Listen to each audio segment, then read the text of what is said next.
Yes. Need a mic check for you, dear. Hey. No, look up. Yes. Like horrible in this camera's Okay.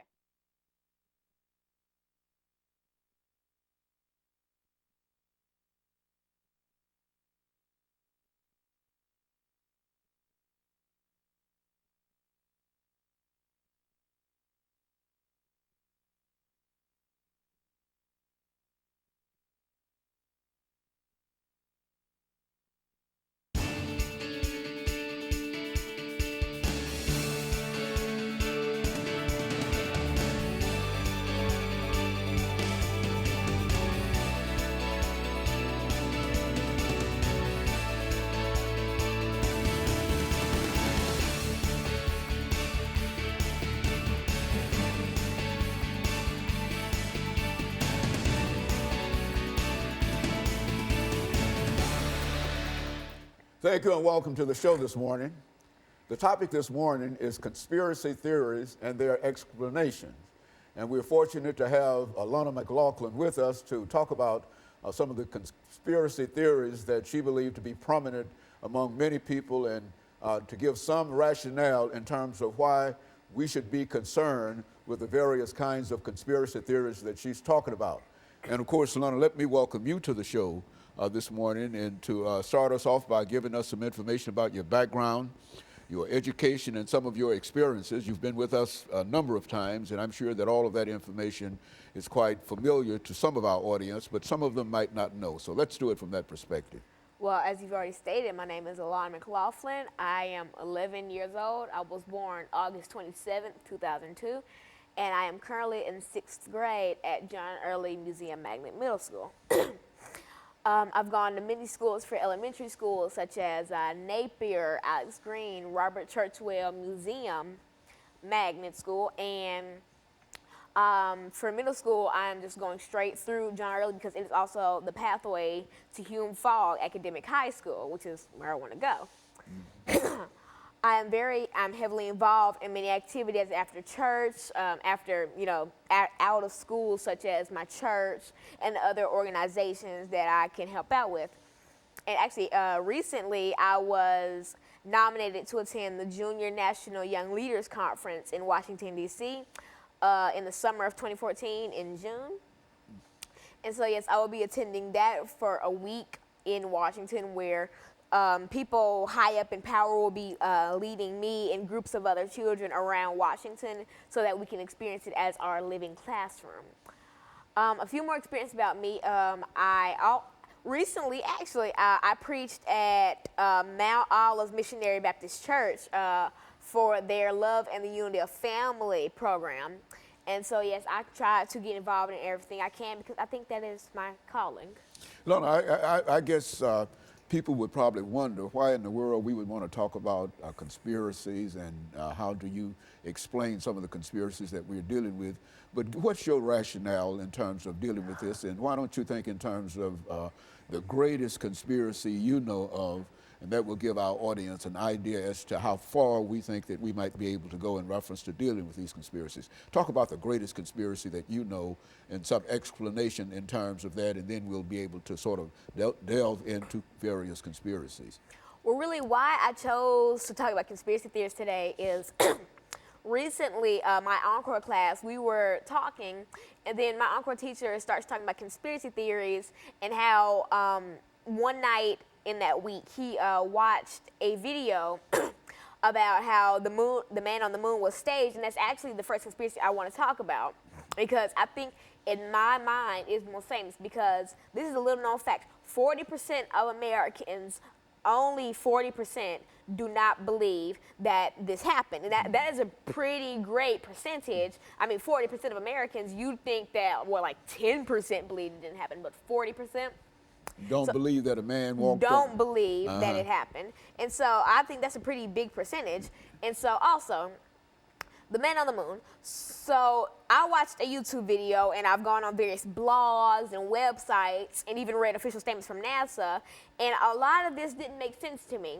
One thing is that, so I was going through pictures of Neil Armstrong on the moon, and then I saw something that made no sense to me. Okay, so there's no gravity on the moon. the American flag was waving, but there's no gravity on the moon. How would it wave? And also, the craters on the moon look eerily similar to the ones in Area 51, a place where nobody can go unless they're working there without getting shot down without a warning. Now, why would they block off this place to everybody, but just everything normal is going on there? Is there something they're trying to hide from us? Another reason why I think, well, I don't personally think that this never happened, but one reason why people think that this never happened is because I guess it was a few days before Neil Armstrong actually went on the moon. He flew a tester spaceship, which was 6 times smaller than the actual one he took up into space. He crashed that one, and he had to eject because right after it crashed, it blew up. But then a few days later, in that same week, he beautifully flew a spaceship up to the moon, but he couldn't take this one in Area 51 up to the sky without making it explode. And so, Lana, these are some of the conspiracies that you believe that our audience ought to be concerned about, and you trying to give some kind of explanation to them as to why they are conspiracies. And from what I understand, you've got a whole bag full of various conspiracies that somehow you've convinced me that we ought to talk about today on this show. And I think that you're doing a good job so far, and we're going to take our first commercial break, and we'll be back with our audience following this very, very short commercial break.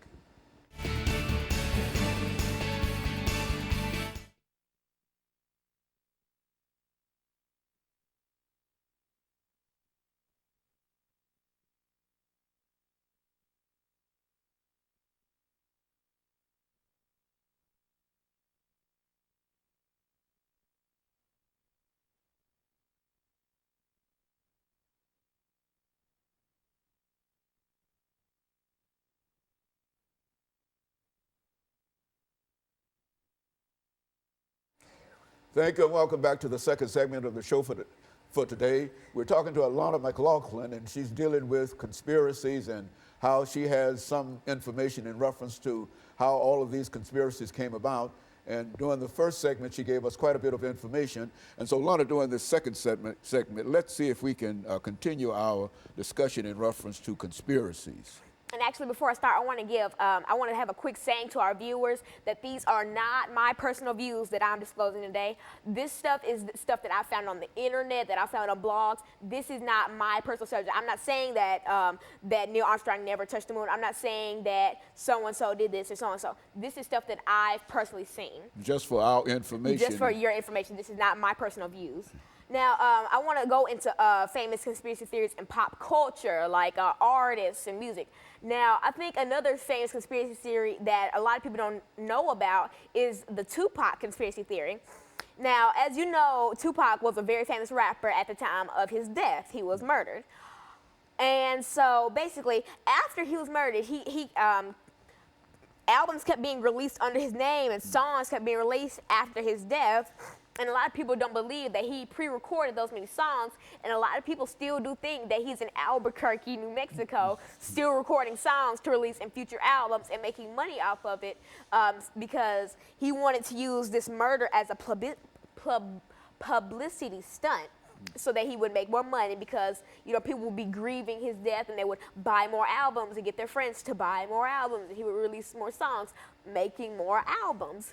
That's a conspiracy in reference to, you believe that a large number of folks believe that. Yes, and another one is that Shakespeare wasn't Shakespeare. Now, yeah, I know this makes no sense at all.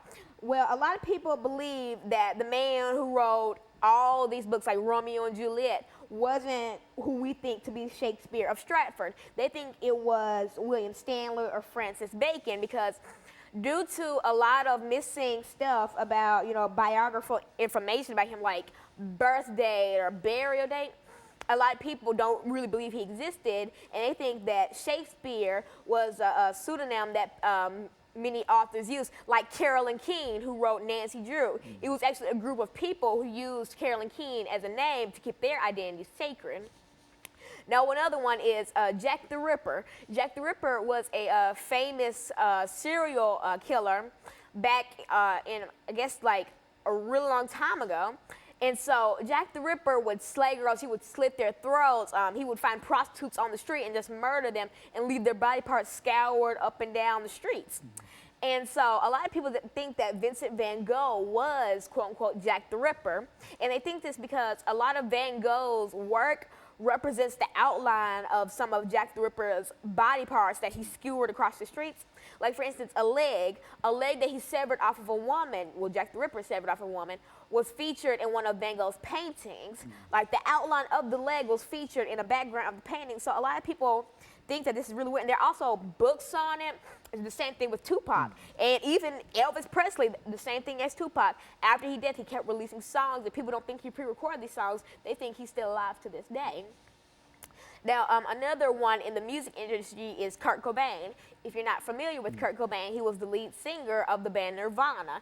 He shot himself in the head and killed himself. Now, a lot of people think that his then girlfriend, Courtney Love, murdered him so that she could inherit his money and take over all the rights to all Nirvana songs and famous albums like Nevermind or In Utero. And so they think that she murdered him so that she could claim all his money because he was very rich at the time and he was famous, and he still is to this day. And so a lot of people think that he was murdered by his girlfriend and that the FBI and the CIA covered it up. Go on. And then now I want to talk about even more famous ones. Like in the previous segment, if you're just tuning in, I talked about the man on the moon and how there were a lot of evidence saying that he didn't really land on the moon. Like there were no stars in the sky in the pictures that were taken of Neil Armstrong on the moon. The American flag was waving, and there's no gravity on the moon. He crashed a mini spaceship that he was trying to fly, but then he flew one six times harder to drive into space and landed on the moon gracefully. But then he crashed one and made it explode just days before. And so those are some of the ones that in pop culture. And now there are other ones like Pan Am Flight 103. If you're not familiar with that, on December 21st, 1988, Flight 103 exploded over Lockerbie, Scotland, killing everyone on board and 11 residents of the town. Although Libya has recently claimed responsibility for the attack, of all the items on this list, Flight 103 has probably been responsible for spawning the greatest number of conspiracy theories. Some people say that the CIA started. Some people say that Libya started. Some people say that, it was hijacked by terrorists. And so nobody really knows what really happened because everybody on there was killed. But then, so a lot of people say that, hey, it was the FBI, or hey, it was the CIA, or hey, maybe it was America. Maybe people on that flight knew a little too much about the FBI and that they wanted to keep them quiet. And that leads me on to my next subject, the Twin Towers conspiracy. I read a conspiracy theory about 9/11, September 11, 2001, which said that the Twin Towers are blown up because certain people inside the Twin Towers were investigating old files and old cases involving the FBI and the CIA and the President of the United States. And so they were investigating that, and they had gotten a quote-unquote a little too close to the truth about what the FBI is doing to people, about brainwashing techniques that they've been studying and that they've been practicing on poor people. And so when the people in the Twin Towers buildings were about to disclose this information, boom, two planes flew into those buildings. And so a lot of people think that those planes didn't just fly into those. They think that it was set up by the FBI and terrorists was just thrown all over it because they didn't want the FBI to be in trouble for this. And also another one, I think a really famous one that I know of is the one JFK's assassination. And so that talks about how Lee Harvey Oswald could have had two accomplices, or how his brain was removed during the autopsy and kept as a souvenir, or that he never really died. And so those are a few conspiracies. And so basically, I will get more into the JFK one in our next segment. Very good. And of course, Alana, let me simply say that it's astounding to me in terms of having understood that you were going to talk about these various conspiracies and to somehow believe that somehow you could carry this through. And I think that you're doing an excellent job in terms of carrying it through, because I really don't have anything to say in reference to it. Conspiracy theories are more popular than you would believe, really. Well, I think that you're demonstrating that. And of course, we'll be back with our audience following this very, very short commercial break.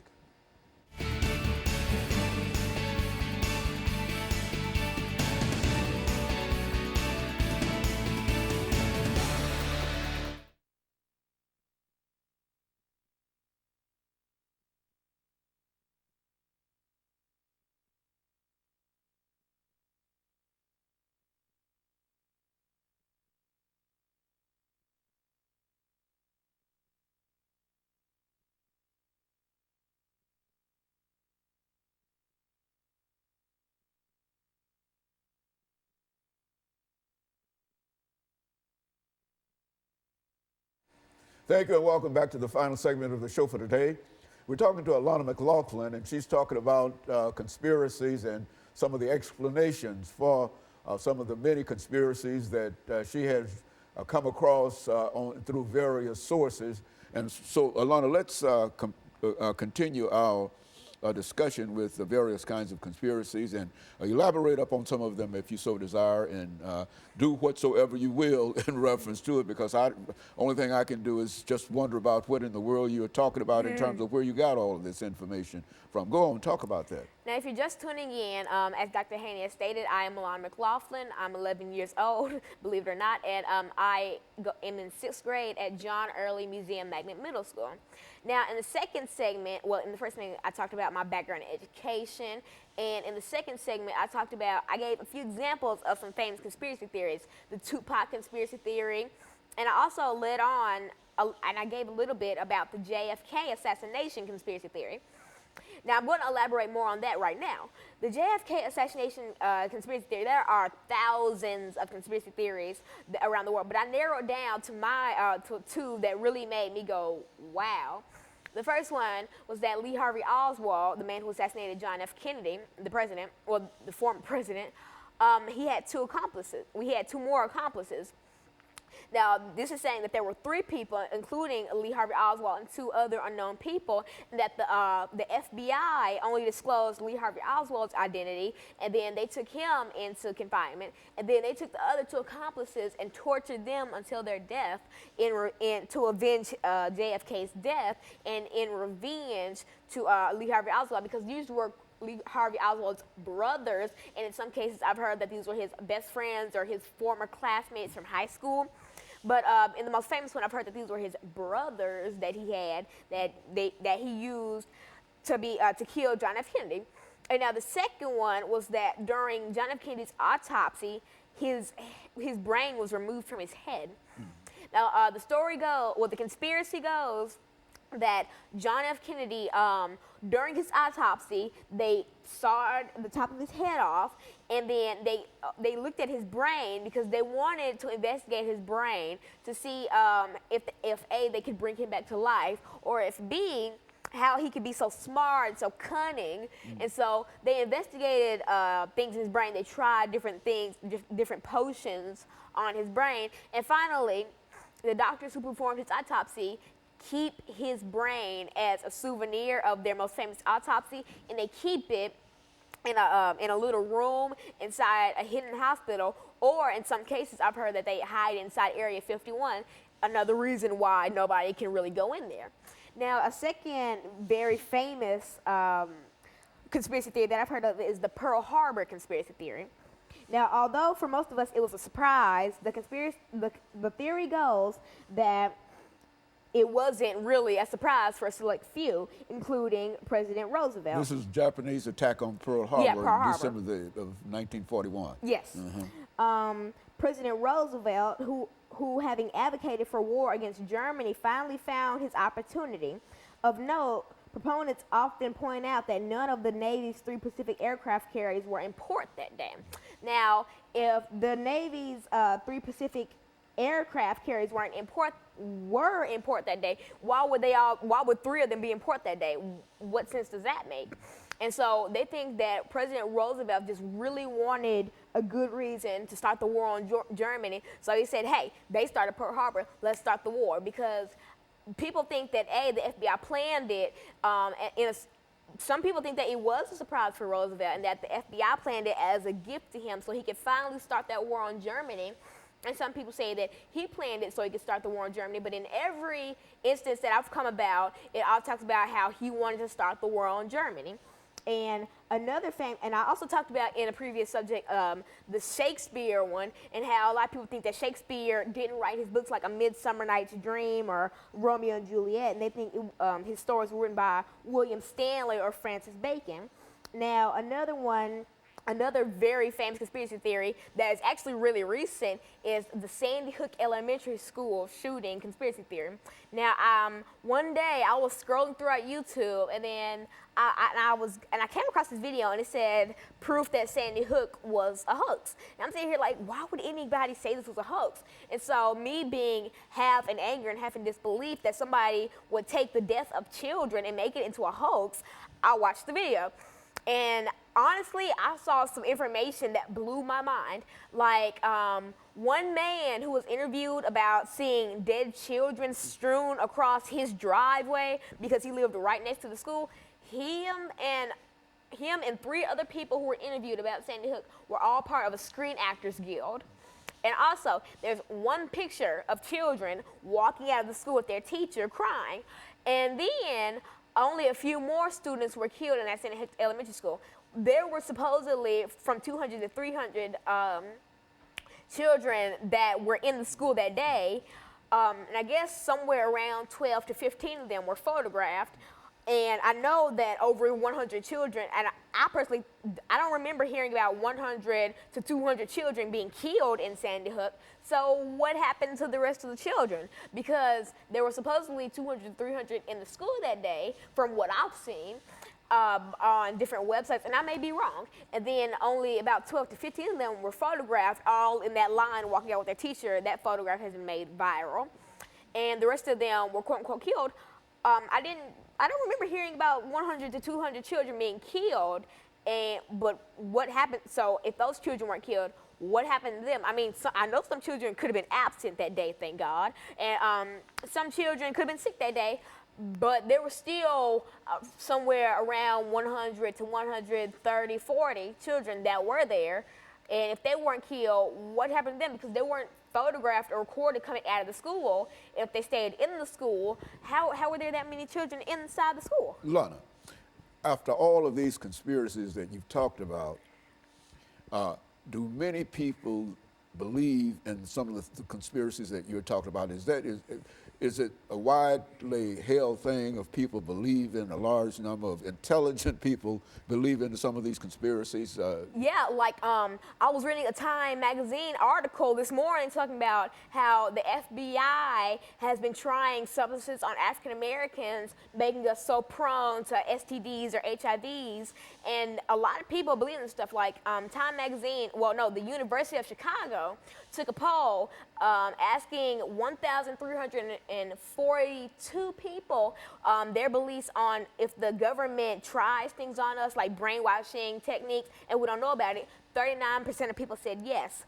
40% of people believe that we never landed on the moon, and the rest of the theories that I've talked about weren't polled, but I mean, these were stuff that I've gone on previous pages, and all the stuff that I've named, I've seen on blogs and stuff, and all in the same videos. And I'm just thinking, wow, this stuff is really popular. And I've heard of all of these before, but only this time have I really taken the time out to really search and dig into them. And it blew my mind how 40% of Americans believe that we never touched the moon. 40%, that is a very big population in my opinion. And so there's a real conspiracy in terms of the belief that people have in conspiracies and et cetera. And so you think that a large number of folks just simply disbelieve some of the things that might be apparent or obvious to everybody else, that they just don't believe it. And I'm not really one for conspiracy theories. I find them interesting. I find it interesting how people's minds can make up these elaborate things that the government is trying to kill us all, or that Chernobyl was planned. And so yeah, I think this is really interesting. because reading about 9/11, I never thought that this was started by the government. I read about it and I said, wow, terrorists really did this to us. And talking about the Tupac murder, I mean, I never thought twice about it. I mean, I wasn't born to see it because I wasn't alive in the 90s, but I just look at it and I'm like, wow, I just thought he was killed. I never thought that he was still alive or that the government started it. And because in every case that I've seen except the Shakespeare one and the Jack the Ripper one, it was started by the government. Pearl Harbor started by the government. Okay, Alana, let me thank you for coming by and giving us that excellent information in reference to some of the major conspiracies and how prone so many folks are to believe in these conspiracies. And I appreciate you indicating that these were some of the conspiracies that you know, but not necessarily your beliefs and et cetera. But I want to thank you for that information. And let me encourage our audience to tune in again next week for another informative edition of Comments. Thank you and good morning.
Ukulele.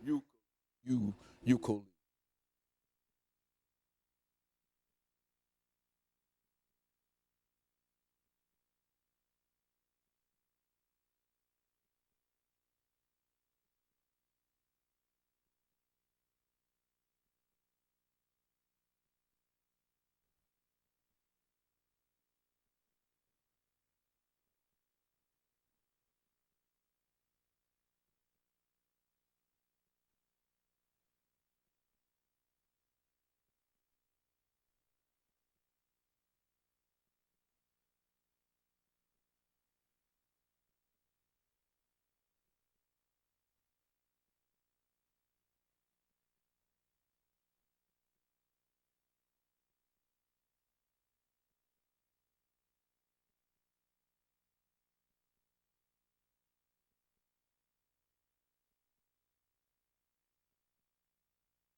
Thank you and welcome to the show this morning. The topic this morning is preventing overweight babies. And we're fortunate to have with us to talk about preventing overweight babies, Dr. Flora Ukulele, who is from Meharry Medical College, and she has quite a bit of information in reference to not only preventing overweight babies, but obesity in children and similar kinds of information. But before we get started, Dr. Ukulele, let's see if we can have you to give us some information about your background, your education, and your experiences, and some of the things that were important in terms of eventually bringing you to us this morning. And then we'll get into other topics. Thank you, Dr. Haney. I went to high school in Nigeria. I was in a boarding school. It was an Anglican girls' boarding school. And in that school, I was able to take part in athletics, basketball, hockey. You do whatever you want to do. And I was a very good sports girl, but at the same time, I was good in class. But I thought I wanted to be a sports teacher. Actually, at one time, I thought I wanted to be a dancer. But I know my teacher then was saying, well, you know, dancing, sometimes you might not get a job. I think you should think of something else where you can get a job. So I said, okay, I'll be a maths teacher. So I was thinking of becoming a maths teacher. But when it came to the time for us to apply to colleges, my father started talking about medicine.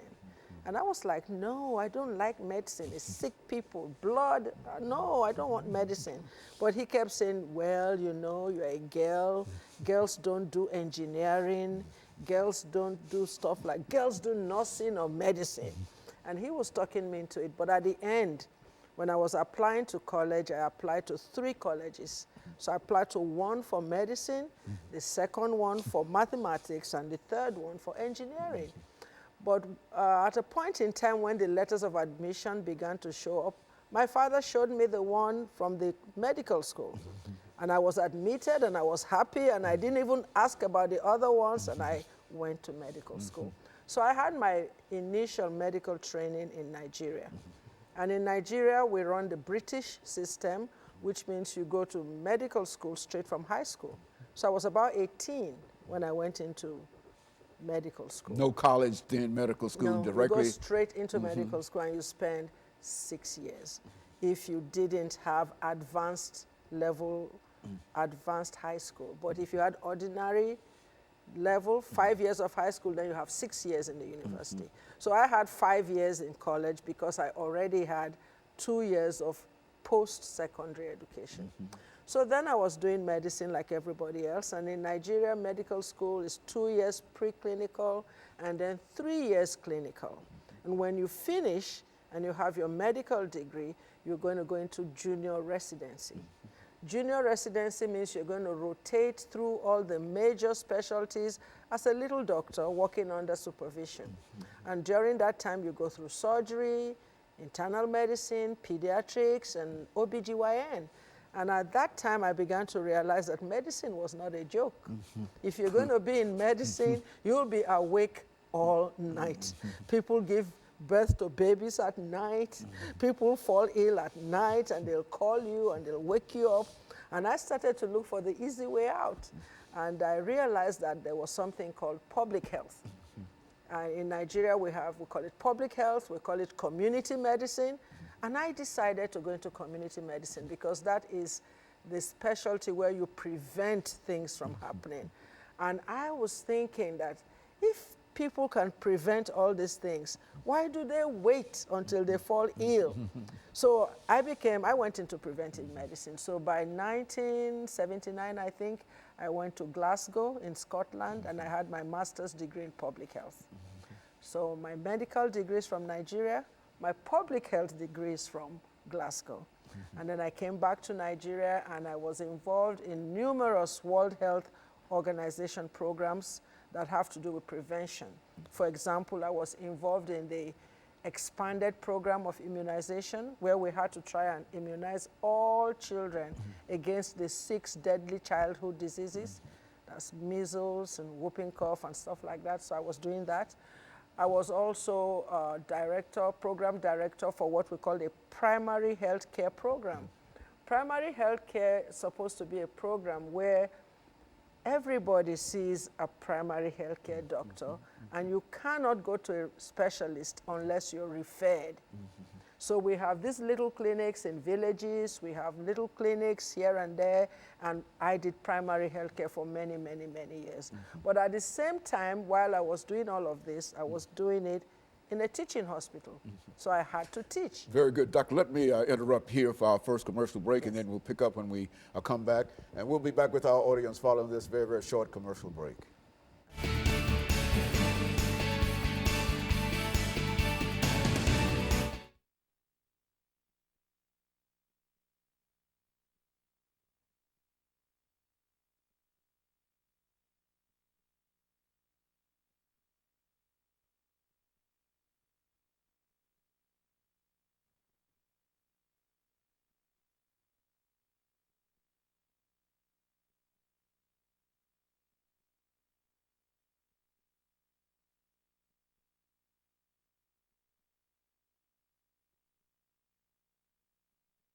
Thank you and welcome back to the second segment of the show for today. We're talking to Dr. Flora Okoli, who is at Meharry Medical College, and the topic is preventing overweight babies. Dr. Okoli, we started off by getting some information in reference to your background and experiences and et cetera. Let's pick up at that point and bring yourself to Meharry Medical College, and then we'll get into preventing overweight babies from that perspective during the second segment. So right there in the university in Nigeria, some people from Pittsburgh University wanted to do research looking at blood pressure, hypertension in black people.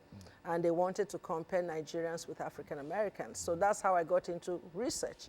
So they came to my university and I started working with them. And after 9 years, they invited me to Pittsburgh University for 1 year to do a master's program in epidemiology. So that's how I got to the US. So I did epidemiology, and now I'm doing research, looking at blood pressure, looking at diet, looking at all kinds of things that cause problem for people. So after the master's program, I worked at Howard University for 5 years, and I was running the prostate cancer screening program and the prostate cancer prevention, dietary risk factor prevention program. And I was there for 5 years. And after that, I came to Meharry because I was going to come and do the same thing. So here at Meharry in Nashville, I've been working on prostate cancer for 8 years. I'm still working on prostate cancer. I still do prostate cancer education, but then I always think of the children and the babies that I used to work with. And here in America, I noticed women don't breastfeed. I also noticed that babies are big. I see babies and I think they are 3 months old and I'm told that they are 1 month old. I see some babies, I think they are just a whole year old and I hear that they are 3 months old. I said, these babies are big. So then I started to realize that it's because they were not breastfeeding. They were using formula. So I decided to write a grant. It was first a pilot grant and it was funded by Robert Wood Johnson Foundation. A little grant to just look at the level of knowledge among women, African-American women, about the kinds of food they should be giving to their babies. And so with that pilot project, I saw that many women did not realize that sugar, candy, juice, and whole milk was not really good for babies. Most women did not even realize that breast milk was superior to formula. They didn't know that. So after the pilot project, I now wrote another grant, and I got funded by the department, well, by the Centers for Medicare and Medicaid Services. And that program gave me enough money to educate 350 pregnant women and to talk to them about breastfeeding and to talk to them about how they can prevent their baby from being obese. Now, why are we trying to prevent babies from being obese? Because everybody likes the bouncing baby boy, the bouncing round cheek little baby girl. We all like them to be big. But big babies will grow up to be Create big problems. big preschool children. They're going to be big high school children. They're going to be obese adults. And then all this problem, we have a lot of problems that go with obesity. For example, hypertension is one of them. Hypercholesterol, that is high cholesterol in the blood, comes from obesity. We have heart disease related to obesity. All that will happen in the future if you don't stop obesity now. But even in the babies, a big baby has problems. One problem is they are not as agile as a baby that's not big.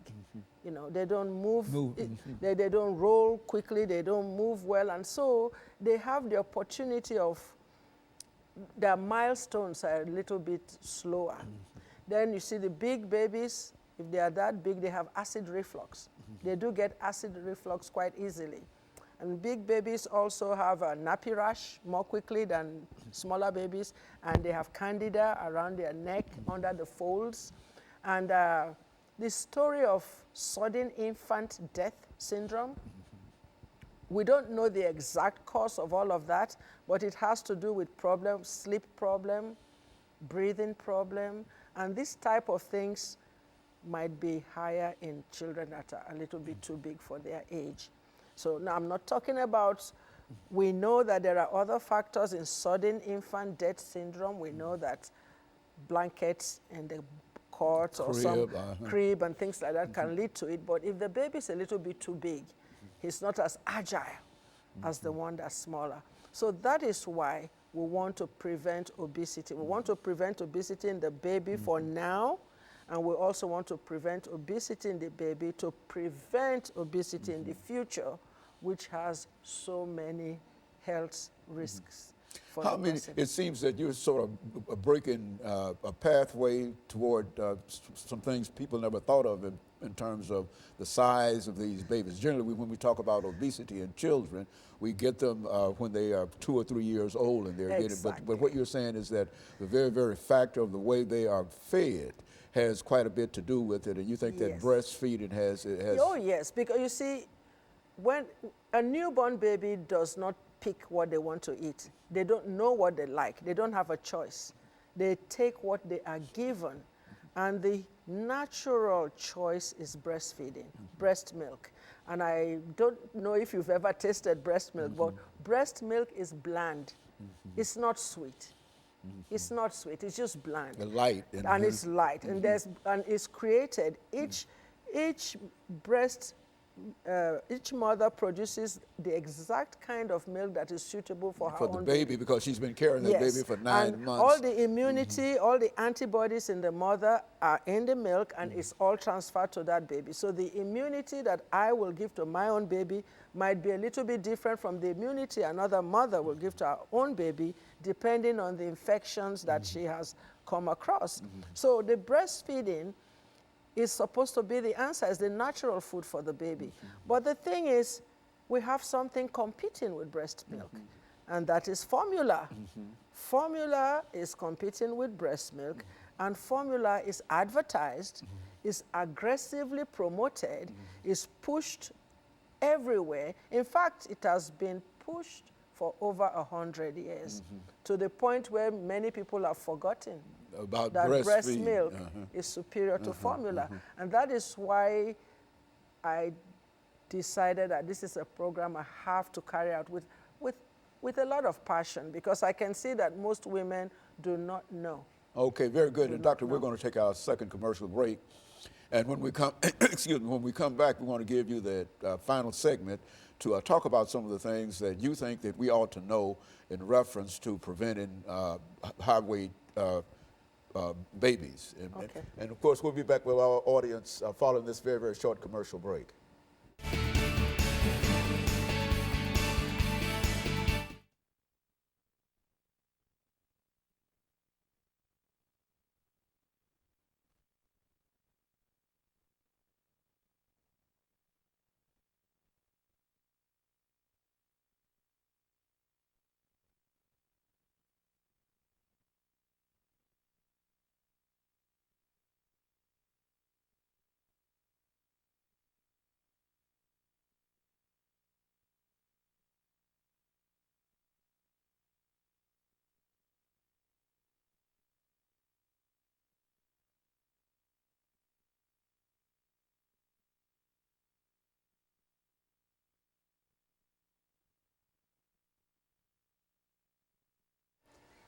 Thank you, and welcome back to the final segment of the show for today.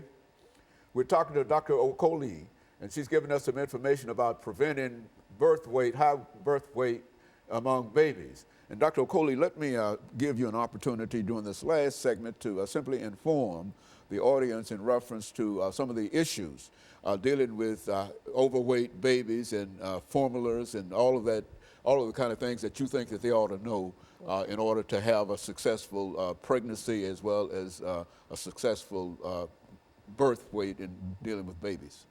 So I will just say that I'm going to talk about two things. The first one is that this program, my program, was developed along the line of the Baby Friendly Hospital Initiative, which was launched by the World Health Organization in 1990. So it's about 30 years ago. In that program, they expected the hospitals to take the lead and to encourage women, support women, and give them all they need to breastfeed and to avoid formula altogether in the first 6 months of life. That is what they call exclusive. At least the first 6 months. The first 6 months of life is supposed to be exclusive breastfeeding, because you don't want to introduce any other thing. You don't want to give the child another taste. You don't want them to taste any other thing but breast milk the first 6 months. And then the other thing is that the government and society in general was supposed to support women to do that, because you cannot exclusively breastfeed a child if you don't have support. And what is the support I'm talking about? One support is you shouldn't be working. You should be at home. At least that first 6 months. 6 months. But how are you going to be at home if you don't get paid maternity leave? Every single country on earth, except for 3 countries, including the US, do not give women paid maternity leave. If you, the UK or Germany, France, all these countries, they give a whole year. And all of that has to do with the health of the child itself, because by staying at home and breastfeeding. If the woman stays at home, she can breastfeed fully for the first 6 months of life. But you have to support her by giving her paid maternity leave. So that is important. The second thing is that most people have forgotten that the breast was designed for the baby, human milk was designed for human baby, and there's no need trying to create a human milk substitute that will always be substandard. For one, it contains the wrong amount of calories, too much calories, that's why the babies blow up. Secondly, it allows the baby to eat too much because you're feeding the baby from a bottle and you are trying to make the baby finish whatever you want the baby to finish. But if the baby was on the breast, they self-regulate. They suck and they stop. In fact, the breast will produce just the right quantity of milk for the baby. But so this program we have, we're trying to educate women, let them understand that their baby comes first. We try to explain to them that the best thing they can do for their baby is to stay at home with the baby. And I know it's difficult, especially if you're not going to be supported. So the government needs to think about this. Rather than giving people formula, you know, give them paid maternity leave. Now, that's, you were saying that would be cost effective Yes. in the long run because Yes. by simply having the mother stay there with the child for at least 6 months, she will have a healthier child and he will have fewer diseases and et cetera and et cetera. And so in the real sense, Yes. that is cost effective. Yes. I was actually reading an article that mentioned up to $90 million saved, cost saving, you know, in cash by just breastfeeding, so that because if you breastfeed the baby, they have less infection, less ear infection, less respiratory tract infection. They have so many things that will go right for that baby that they don't have to go to hospital all the time. And then you save money if you do that. And then the mother, they will bond with the baby. There's a lot of psychological benefits for the baby especially, and also for the mother if they are able to stay together and bond together. And so this program has been designed in such a way that we encourage women to come and get 4 education sessions for free. We talk to them about obesity in babies and why it is a bad thing. We talk to them about breast milk and formula. We compare the two, and we encourage them to try and do what we're doing, knowing fully well that several hospitals do not promote breastfeeding. Oh, yeah? They may pay lip service to promote, but in action, there are certain hospital routines that discourage breastfeeding. Take, for example, if you have a baby born right now, you're supposed to put the baby to the mother's breast within 30 minutes and let the baby suck. That's what you're supposed to do. You're not supposed to take the baby away from the mother. And why do we say that? Because if a baby is born, it's kept on the mother's bosom, the baby will find the nipple and latch by him or herself. That's natural. It's natural. And that will send a message to the brain to do what we call the let-down reflex that will tell the breast that, oh, there's a baby there. And this will make the woman lactate. Like she can hear the baby, she can see the baby beside her, she can smell the baby, she can smell the baby. All her senses will be stimulated to make the breast produce enough milk for the baby. But if you take the baby away, or if you use too much painkillers on the mother, those are all the kind of things that will dull the reflex, and the breast will like go into sleep and might not produce the milk that it was supposed to produce because it was not stimulated enough. And also, there are some things that people do. When a woman has a baby today, she's only going to produce colostrum, what we call colostrum, a few drops at a time. She's not going to produce milk, but sometimes in the hospital, some people will show the mother and convince her that your breast is not producing milk. So let's give your baby formula. And they end up with the formula. Yes, but the breast was not supposed to produce milk on the first day. It was supposed to produce drops of brownish, light brown colostrum, which is highly concentrated, high calorie, high antibodies and everything. That's all the baby needs. And physicians act as if they don't know that. I believe that physicians know a little bit about breastfeeding, but in the last 40, 30 years, breastfeeding has been removed from the curriculum. They might, in the medical school, in the nursing school, they might mention breast milk and then go on and talk about formula. But now we have people called certified lactation consultants in the hospital. They are trained. They are trained to give proper and full breastfeeding education. But that's not enough. We want every doctor, every nurse to be trained. Everybody, not just a few. And so in my program, I try to talk to these mothers and I tell them, make sure you tell your doctor you want to breastfeed so that they will refer you to the lactation consultant so that you will know all there is to know about breastfeeding your baby. Now, what if somebody would like to know more about what you're doing, doctor, in terms of your research and your program and et cetera? What can you leave with us this morning in reference to how they can get in touch with you? I have a phone number. They can call us at 615-327-5670.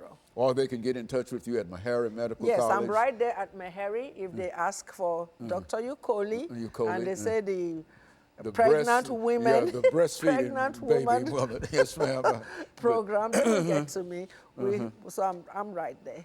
And so you truly believe that this can really change the lives of It mothers will, and children? because I was there in Nigeria when we started the Baby Friendly Initiative in 1990, and it was like night and day. One day we were not breastfeeding, and the next day we were breastfeeding, the whole country, because we became baby friendly. In 1990. And so that's Nigeria now in terms of baby Nigeria feeding and breast many, milk. many other countries. America is becoming baby friendly from about 6 years ago. And in Nashville, a few hospitals are now baby friendly. 2 hospitals are Very baby good. friendly. And Dr. Okoli, let me, well, thank you for coming by and giving us that excellent information in reference to preventing overweight babies. And I think that it goes a long way in terms of helping to deal with many of the problems that we have dealing with infant health. And I want to tell you how much we appreciate you. And let me encourage you to tune in again next week to another informative edition of Comments. Thank you and good morning.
Thank you and welcome to the show this morning. The topic this morning is the National Association for the Advancement of Colored People and Quality Education. And we have to talk to us dealing with the National Association for the Advancement of Colored People, Pastor Kay Walker, Miss Eric Lanier, and Mr. Preston Stewart. And of course, Pastor Walker, let's have you to introduce Ms. Lanier and Mr. Stewart to our audience this morning, and then we'll have an opportunity to talk to them about certain things. But first, introduce them to us as well as our audience. Okay, well, first of all, and I guess I should say first and foremost, Dr. Haney, I want to thank you for the opportunity to come on your show once again to talk about some of the things that's very important to our community as well, and to basically let people know and keep people informed the fact that the NAACP is actively involved in doing some things in terms of our community. Who we have here today with us is the co-chairs of the Educational Committee, Ms. Erica Lanier and Mr. Preston Stewart, and they're really on the battlefield laboring intensely to bring about some changes and to address some issues and concerns that's happening in the school system. Very good. Mr. Lanier, why don't you give us some information about your background, your education, and some of the things that were important in terms of bringing you to us this morning, and we'll have Mr. Stewart to do essentially the same kind of information, and we'll be able to shut out this first segment of the show for today. Okay. My name is Erica Lanier. I am a native Nashvilleian, a proud product of Metro Nashville Public Schools, so I know how phenomenal they can be. I'm also an even prouder graduate of Tennessee State University and a former student of yourself. And I guess my passion for education stems from my two most precious investments being my children. And starting off learning the system, learning how to properly advocate for them, and since that passion has grown to service all 84,000 of our other students. Very good. Mrs. Stewart. I'm Preston Stewart, and I'm a graduate of Tennessee State University, a double master's in psychology and counseling. I'm a retired psychologist and counselor from the Cincinnati Public Schools with 36 years of experience as a teacher, special education teacher, character education teacher, also as a special education inclusion specialist. And my passion is about trying to get education on target. Well, Pastor Walker, you know, when we talk about the National Association and for the Advancement of Colored People and quality education, exactly what are we talking about? Well, for a long time, you know, here, especially locally, the local branch of NAACP, been kind of getting a bad knock because a lot of times people are not seeing how involved we are in the educational system and how involved we are in other areas as well. But what we're trying to do here is highlight some of the things that we're actually involved in, what we're pursuing in the NAACP Educational Committee in terms of what's going on in our public school system. You know, Dr. Haney, you and I, we've sat here in this same setting and we've talked before about education in Tennessee and the school system and public education.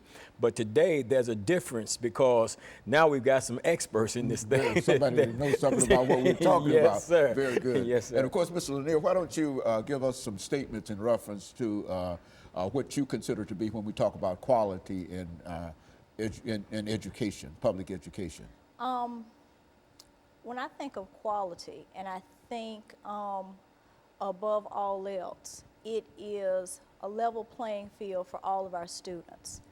It's a culture that communicates to all children that they can all learn and that we expect and set high expectations for all of them, regardless to their social economic background, regardless to religion, regardless to any of the numerous factors to where our children are unfortunately sometimes being discouraged and told that they can't. So something that I always tell my children, and sometimes the children that I've inherited over the years through helping, is let your haters be your motivators. You can do, and it is up to you to be a success. In other words, we can create our own quality if we so desire. And so that's one of the things that you want to talk about this morning and to sort of give us some additional information. And of course, Mr. Stewart, we're just about ready for our first commercial break. But what we want to do during this end of this segment is to have you to know that when we come back, we're going to call upon you. And you can start us off doing this second segment, giving us not only some information in reference to your background, education, and experiences, but to begin with what we talk about when we talk about quality education in the NAACP. And of course, we'll be back with our audience following this very, very short commercial break.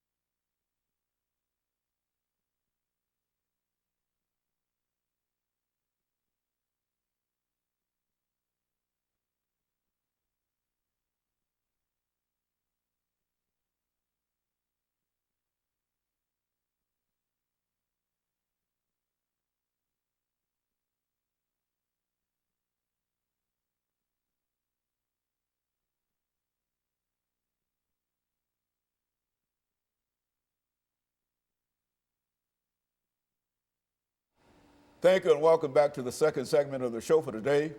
We're talking to Pastor Kay Walker, Miss Erica Lanier, and Mr. Preston Stewart. And Mr. Stewart, I think we promised that we would give you an opportunity to give us some information in reference to your background, education, and whatever. And I think that some of the things that you've already said has indicated to me that we've gone to some of the same places, Ohio and Tennessee State and et cetera. And Miss Erica Lanier has also indicated that she somehow knew me at an earlier period and somehow, and I remember her face and I know exactly who she is now. Yes. But Mr. Stewart, let's see if we can have you to give us some information about your background, education, and some of your experiences, and then we'll move to Miss Lanier and she'll talk about exceptional education. In my experience in the Cincinnati Public Schools, I have found and I have been very concerned in regards to young people taking full advantage of the education. And I'm a little bit concerned and very passionate about the lack of achievement, certain kinds of behavior that's non-productive within the school system, and trying to devise methods to counteract that sort of thing, where we will not have the high suspension rates that we have, in order trying to do some programs of prevention. And this is what I've been most passionate about, where young people can take education seriously. And I feel that our education system has got some way to sell education to young people to the standpoint that they'll have a different kind of behavior in school and realize that they have to try to promote themselves to their greatest ability. In other words, Mr. Lanier, we should move toward what you consider to be what exception in education, exceptional education. Talk about that for a while for us. Well, our district 2 years ago actually coined the phrase exceptional education as a politically correct replacement for special education, because the rainbow per se extended in terms of what students could actually receive services for education. But I think that regardless to what the diagnosis is, knowledge is power. So one thing that we're focusing on now is also doing a per se exceptional education training and opening it up not beyond the general membership of the NAACP, but to the community as a whole, for parents and caregivers of children to understand what exceptional education is, what legal protections they have for their children, and what the proper way is to advocate. And we have a series of books through a lot of community partners that have gotten together, and I'd like to take this opportunity to present this to you on behalf of the Education Committee for the NAACP. But I think our biggest thing is each one teach one, so that there's always someone there to continue the fight for our students, because sadly, as Mr. Stewart said, if we don't reach them now, they will end up in the penal system later. And so the NAACP is doing quite a bit in terms of education. As a matter of fact, we've had a number of other people from that, that same committee. Now, what about parental involvement in education as far as the NAACP is concerned? Well, definitely, the parental involvement is definitely important, Dr. Haney. That's the starting point, because when you birth a child into the world, you should naturally teach and train your child. One thing I like about what Mr. Stewart talks about, he talks in terms of character education, and it relates as to how a child acts at the home in their environment away from the school, as opposed to how they should act within the school system, and that training should be provided. Of course, he can elaborate even further on that particular method, because he's actually taught it himself, so of course he knows more about that than I do. Well, we call that character education. Is that right, Mr. Stewart? Yes, Well, definitely. explain that to us. You've got about 2 minutes. Well, it's wherein that you get young people to buy into being honest, being diligent. And I don't see evidence of that in the school setting.